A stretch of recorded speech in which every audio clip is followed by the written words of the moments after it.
ಇನ್ನು ಇದೇ ವಾಲ್ಮೀಕಿ ನಿಗಮದ ಹಗರಣಕ್ಕೆ ಸಂಬಂಧಪಟ್ಟಂತೆ ಒಂದು ದೊಡ್ಡ ಅಪ್ಡೇಟ್ ಸಿಗ್ತಾ ಇದೆ. ಕೋಟಿ ಕೋಟಿ ನುಂಗಿ ನೀರು ಕುಡಿದ ಆರೋಪಿಗಳ ಬಾಯಲ್ಲಿ ಸತ್ಯ ಹೊರಬಿದ್ದಿದೆ.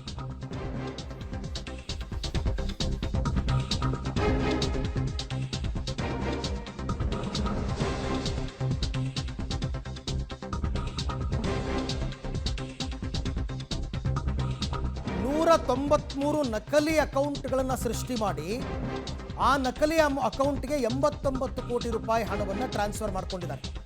ಜೊತೆಗೆ ಬಾರ್ ಮಾಲೀಕರ ಅಕೌಂಟ್ಗಳಿಗೆ ಹಣವನ್ನು ಕಳಿಸಿ ಪರ್ಸೆಂಟೇಜ್ ಲೆಕ್ಕದಲ್ಲಿ ವಿತ್ಡ್ರಾ ಮಾಡಿಸ್ಕೊಂಡಿದ್ದಾರೆ.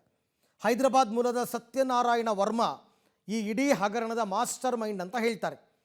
193 ನಕಲಿ ಅಕೌಂಟ್ಗಳು, ಈ ನಕಲಿ ಅಕೌಂಟ್ಗೆ ಒಟ್ಟು 89 ಕೋಟಿ ರೂಪಾಯಿ ಹಣ ಹೋಗಿದೆ ನಿಗಮದ ಅಕೌಂಟ್ನಿಂದ.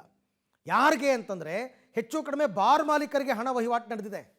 ಈ ಬಾರ್ ಮಾಲೀಕರಿಗೆ ದಿನನಿತ್ಯ ಕೋಟಿಗಟ್ಟಲೆ ಟರ್ನ್ ಓವರ್ ಆಗುತ್ತಲ್ಲ, ಅವ್ರ ಅಕೌಂಟ್ಗೆ ಹೋದರೆ ಅನುಮಾನ ಬರಲ್ಲ ಅಂತ ಪರ್ಸೆಂಟೇಜ್ ಲೆಕ್ಕದಲ್ಲಿ ಹಣವನ್ನು ವಾಪಸ್ ನೀಡಿದ್ರು ಬಾರ್ ಮಾಲೀಕರು. ಅಂದರೆ ಒಂದಷ್ಟು ಅವರು ಕಮಿಷನ್ ಹಿಡ್ಕೊಂಡು ಮಿಕ್ಕಿದ್ದು ಕೊಟ್ಟಿದ್ದಾರೆ.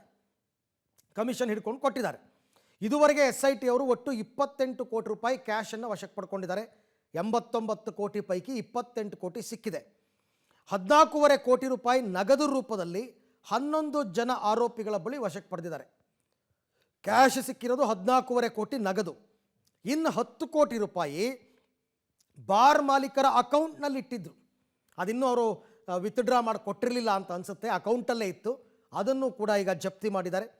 5 ಕೋಟಿ ಮೌಲ್ಯದ ಕಾರನ್ನು ಖರೀದಿ ಮಾಡಿದ್ದ ಸತ್ಯನಾರಾಯಣ ವರ್ಮಾ, ನೋಡಿ, ಬಡವರ ಅಭಿವೃದ್ಧಿಗೆ ಬಳಕೆಯಾಗಬೇಕಾದ ದುಡ್ಡು ಈ ಸತ್ಯನಾರಾಯಣ ವರ್ಮಾ ಅನ್ನೋನು 5 ಕೋಟಿ ರೂಪಾಯಿ ಮೌಲ್ಯದ ಕಾರನ್ನು ಖರೀದಿ ಮಾಡಿದ್ದಂತೆ. ಬಡವರ ಅಭಿವೃದ್ಧಿ ನಿಗಮದ ಹಣದಲ್ಲಿ ಇವರ ಮೋಜು ಮಸ್ತಿ. ಇಷ್ಟು ವಿಚಾರ ಈಗ ಸದ್ಯಕ್ಕೆ SITಗೆ ಗೊತ್ತಾಗಿರ್ತಕ್ಕಂಥದ್ದು. ಇನ್ನು ಇದೇ ಹಗರಣಕ್ಕೆ ಸಂಬಂಧಪಟ್ಟಂತೆ ಮತ್ತೊಬ್ಬ ಆರೋಪಿಯನ್ನು ಈಗ ಬಂಧನ ಮಾಡಲಾಗಿದೆ ಅಂತಕ್ಕಂಥ ಮಾಹಿತಿ ಸಿಗ್ತಾ ಇದೆ.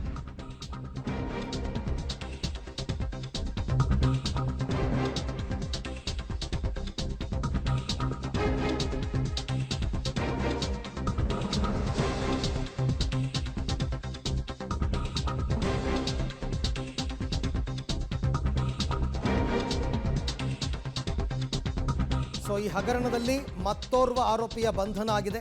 ಶ್ರೀನಿವಾಸ್ ಅಂತ ಆತನ ಹೆಸರು. ಈತ ನಕಲಿ ಅಕೌಂಟ್ಗಳನ್ನು ಸೃಷ್ಟಿಸಿ ವಹಿವಾಟು ಮಾಡ್ತಾ ಇದ್ದ ಆರೋಪ. ಕೋಟಿ ಕೋಟಿ ಹಣ ವಹಿವಾಟು ಮಾಡೋದಕ್ಕೆ ಈತ ಸಹಾಯ ಮಾಡಿದಂತೆ. ಈಗ ಸದ್ಯಕ್ಕೆ ಅವನನ್ನು ಕೂಡ ಅರೆಸ್ಟ್ ಮಾಡಿದ್ದಾರೆ. ಹೀಗೆ ಒಬ್ಬೊಬ್ಬರನ್ನೇ ಅರೆಸ್ಟ್ ಮಾಡ್ತಾ ಒಂದಷ್ಟು ಜನರು ಹೆಸರು ಬಾಯಿ ಬಿಡ್ತಾರೆ. ಆ ಬಾಯಿ ಬಿಟ್ಟಾಗ ಅವ್ರನ್ನ ಅರೆಸ್ಟ್ ಮಾಡ್ತಾರೆ. ಅವರಿಂದ ಏನಾಗಿತ್ತು, ಯಾಕೆಂದರೆ ಯಾರೋ ಒಬ್ಬ ವ್ಯಕ್ತಿ ನಿಂತ್ಕೊಂಡು ಮಾಡಿರೋ ಹಗರಣ ಅಲ್ಲ ಇದು. ತುಂಬ ಜನ ಇದರಲ್ಲಿ ಇನ್ವಾಲ್ವ್ ಆಗಿದ್ದಾರೆ. ಹಾಗಾಗಿ ಇವರೆಲ್ಲರ ವಿಚಾರಕ್ಕೆ ಸಂಬಂಧಪಟ್ಟಂತೆ ಪೊಲೀಸರು ಈಗ ಕ್ರಮ ತಗೊಳ್ಳೋದಕ್ಕೆ ಮುಂದಾಗಿದ್ದಾರೆ.